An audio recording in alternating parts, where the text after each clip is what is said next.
2057. Earth's resources are completely depleted. A race to claim every ore-bearing rock in the solar system begins.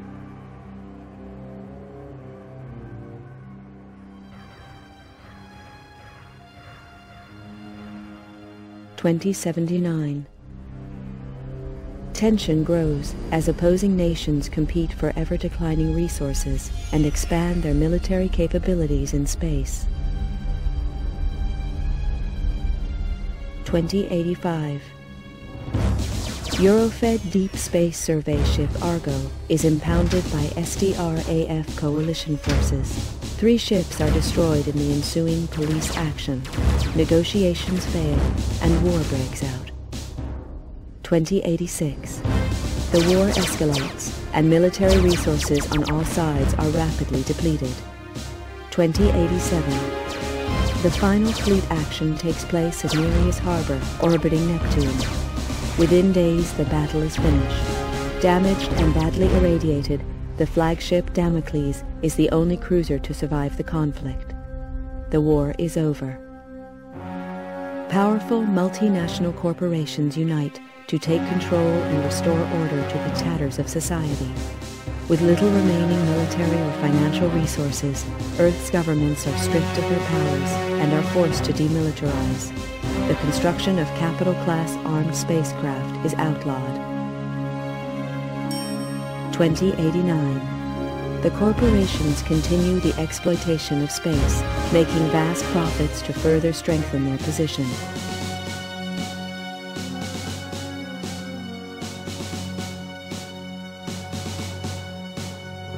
Earth's coalition government is allowed to create a multinational force to keep order in the colony. The police are born.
I never intended to join the G Police.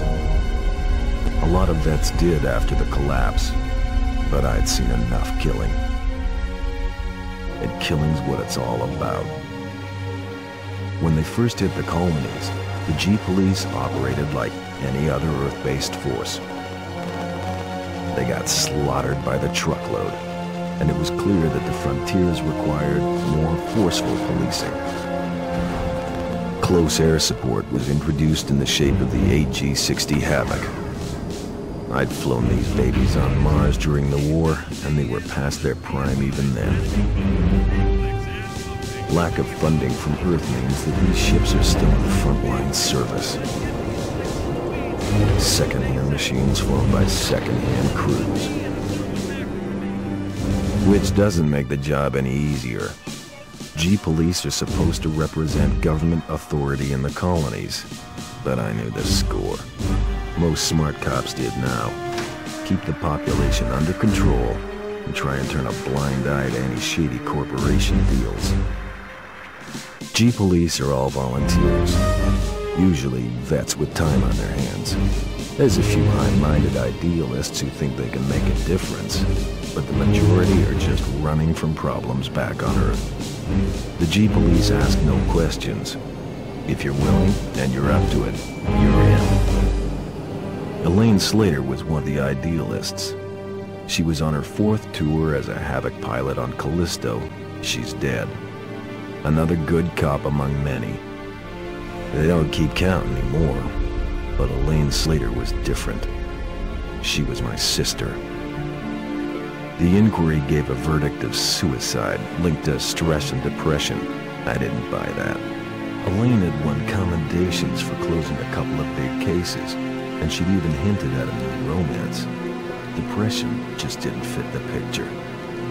If I didn't believe the suicide verdict, that left only one option. Someone murdered her and went to the trouble of covering it up. I had to know the truth.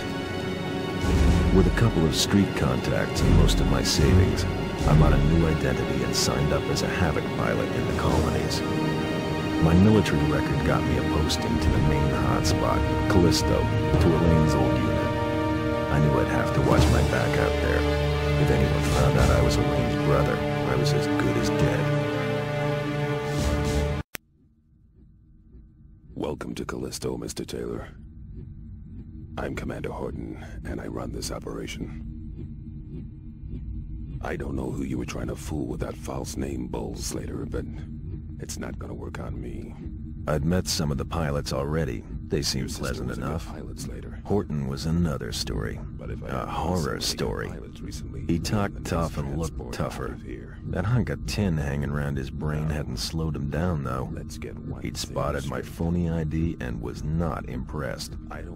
Arriving on the same flight as the internal affairs investigator hadn't earned me any brownie points either. It was plain that my new commander didn't trust me. Yeah, that was okay. I wasn't too sure about him either. As I listened to Horton, I noticed the medals he wore. A vet from the Naris action. No wonder he looked half dead. Well, then it clicked. He was the Horton, the last great fleet captain. What the hell was he doing in this backwater?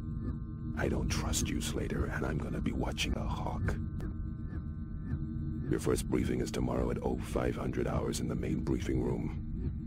In the meantime, I suggest you take a look at your unit's database and familiarize yourself with it.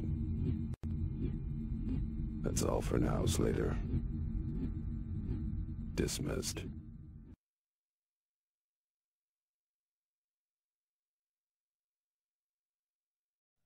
PlayStation